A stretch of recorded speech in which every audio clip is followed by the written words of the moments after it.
What's up guys? Another day, another delivery man tayo for today's video. Kasama natin syempre Pare Aaron, Kuya Ace TV. Ayan.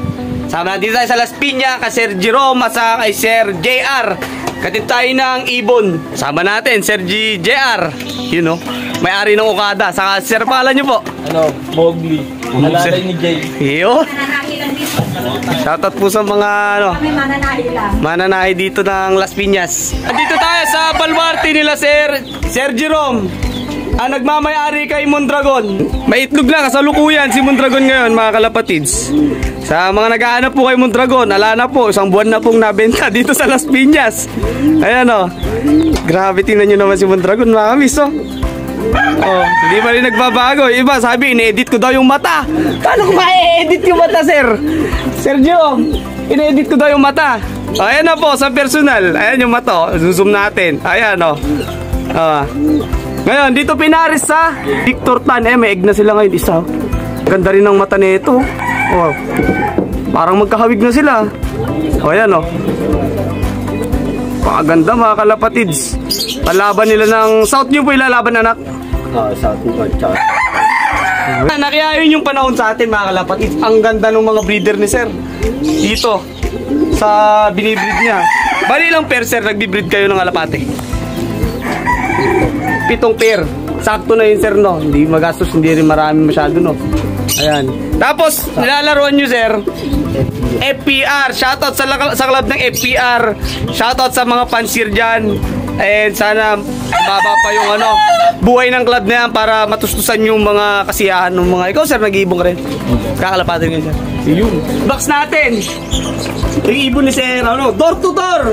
Sa lahat po ng gusto mag-avail sa atin ng ibon, for charity po ito. Yung napagbebentahan po, unahan ko na kayo. Hindi ko po nabubul sa lahat. So yung napagbebentahan, pinambibili ko po yan ng school supplies. Hindi na po para ipakita sa publiko or sa mga viewers natin. So mas gusto ko tumulong ng ano ng ano lang, medyo flawless lang. Ayoko kasi yung marami pa silang masasabi kapag tumulong ka na. Marami mo masasabi mga tao, Diyos Leo Marimar. Ayan, alam ng Diyos yan, yung ginagawa natin. Kaya nakita nyo po sa mga panahon ngayon, itong mga nakalipas, nag-out tayo ng ibon. Kasi nga po, parang yun siguro yung sign na binigay sa akin ni Lord na time na para tumulong ka. Kasi dati di po ako nagbebenta ibon eh. Ayaw ko magbenta ibon. Bumibili ako ng mahal na ibon, pero hindi ako nagbebenta. Pangkip ko lang talaga yung mga gusto kong ibon saka yung mga na-acquire kong ibon. Eh ngayon po may purpose naman po kung bakit. Pero syempre kapag mas maging maganda po yung mga breeding natin, yung mga ginanap natin na kakrera, so syempre mas marami tayong matutulungan, di ba po? Kaya dapat kailangan din natin mag-acquire. Kaya abangan nyo, bago tayo umuwi ng Baler, bibili tayo ibon dito sa Maynila. Magandang ibon yun mga kalapatids. Ayan. Unahin natin itong hen. Unahin ko na kayo itong hen. Ang pangit na itsura. Sir, pangit ito eh. Hindi ko itong stitch ko na bloodline na hawak ngayon, hindi ko sila nakikitaan ng gandang ibon. Ang nakikita ko sa kanila, magandang performance, pero sa itsura, masama. Nainugnog pre. Oo. Nugnog yan. Masama po yung kanilang itsura, pero sa whitetail, mukhang ibong palengke. Nag-first overall champion ko sa North. Tingnan nyo mga kalapatids. Ako, transparent ako dito. Kung pangit talaga, pangit. Ito naman po, dumi lang yan sa biyahe. No. Tingnan nyo mga kalapatid, stitch po. Parang hindi mo makikitaan talaga ng magandang ibon. Ayan, sinisipat kilatis. Titingnan daw kung ilalaban o gagawing stock. Pero sabi ko kung ilalaban, pupusta ako rito mga kalapatids. Gaya nakuha confidence sa binread kong ibon na yan. Kakno, ang gender kasi. Lapalipad sa atin yan mga kalapatids. Basra Alphonse.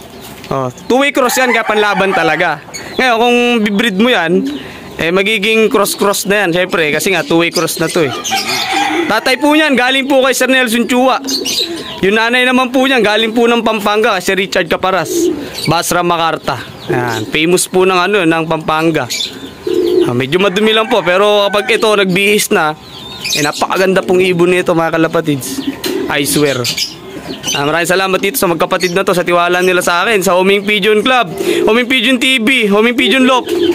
Sa tiwala at suporta nila, lalo dito, syempre, kay Mondragon. Sa dami nang nagtanong kay Mondragon, sila po yung nauna pong nag-message sa akin para makuha tong ibon. So, ganun sila confident at walang dalawang isip na kunin tong ibon na si Mondragon. Napakaganda Sana mag-champion yung mga anak nito. Ito, lalo to. Ito naman, kapatid dito, overall champion. Ito, nag-champion. Ito, magulang champion. Umuwi pa ng malayo, MacArthur. Hinanay niyan. Siyempre, yung tatay naman yan, Alphonse. Siyempre, legit din naman na nagpapanalo na sa PH kay Boss Nelson. Tingnan na lang natin, mahirap naman magbitaw ng salita, mga kalapatids. Siyempre, sasamahan ng maganda sistema, hindi puro ganda lang. Diba? Tama ba, pare? Tama. Ayan, humaling si pare sa tunog ng mga African lovebirds. Shoutout sa mga mga followers ni Paring Homing, nag-out ako ng ibon. Palit-palit manok lang. Pwede swap. Oo. Parang exist makina boy Oo, pre. Papalitan ng manok yung kalapati niya. Tama yun. Diba? Oo. Ano sir, nakapag-decide ka na, laban o kulong? Kulong to. Kulong, hindi may lalaban mga kalapatids. Ayun yung isa? Ito, panlaban din, hindi? Kulong din. Ay, maganda rin to.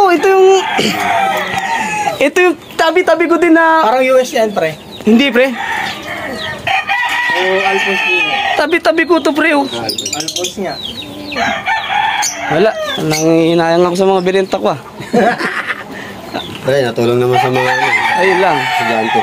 Nakapanginayang pero wala nandun tayo sa part na pagtulong. Tatakbo kasi tayo mayor.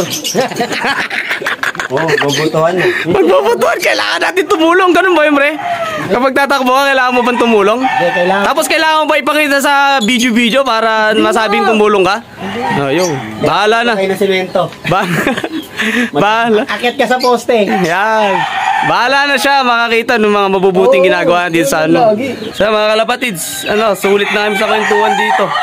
Sa kwentuhan pa lang panalo na talaga pag nakapag-loop visit.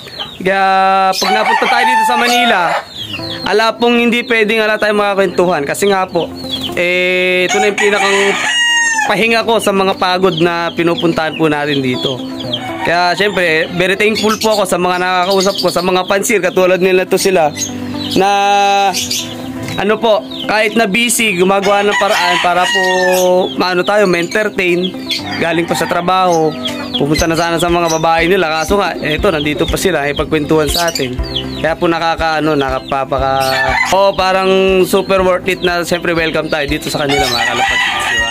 Kahit na busy talaga. Baka homing kasi yan, pre. Hindi naman sa ganun. Siyempre kahit naman sa ibang tao, siyempre kahit di ka sikat, basta pansier ka. Oo, basta talaga nandito ka sa linyada ng pag-iibon, pagkakalapati. Parang lang din yan, parang sa manok lang. Oo, parang talagang classmate na kumbaga sa manok, di ba? Classmate. Kahit anong industriya ng paghahayop. Kaya thankful din ako kasi nga ito pala yung linya ko, kaya dito ako napunta.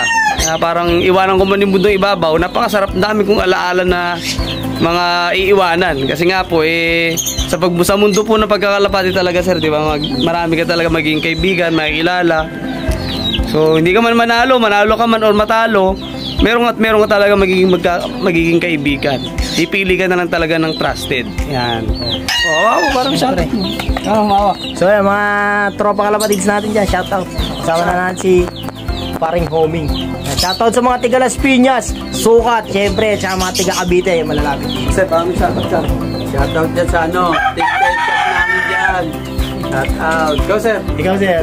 Shoutout sa chewing ko mga nagbigay ng ibon, Aiden. Galing kay Press Richie. Yung boss natin. boss. Boss. Shoutout. Wala.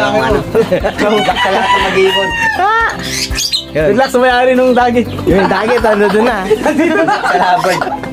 Thank you sa laban.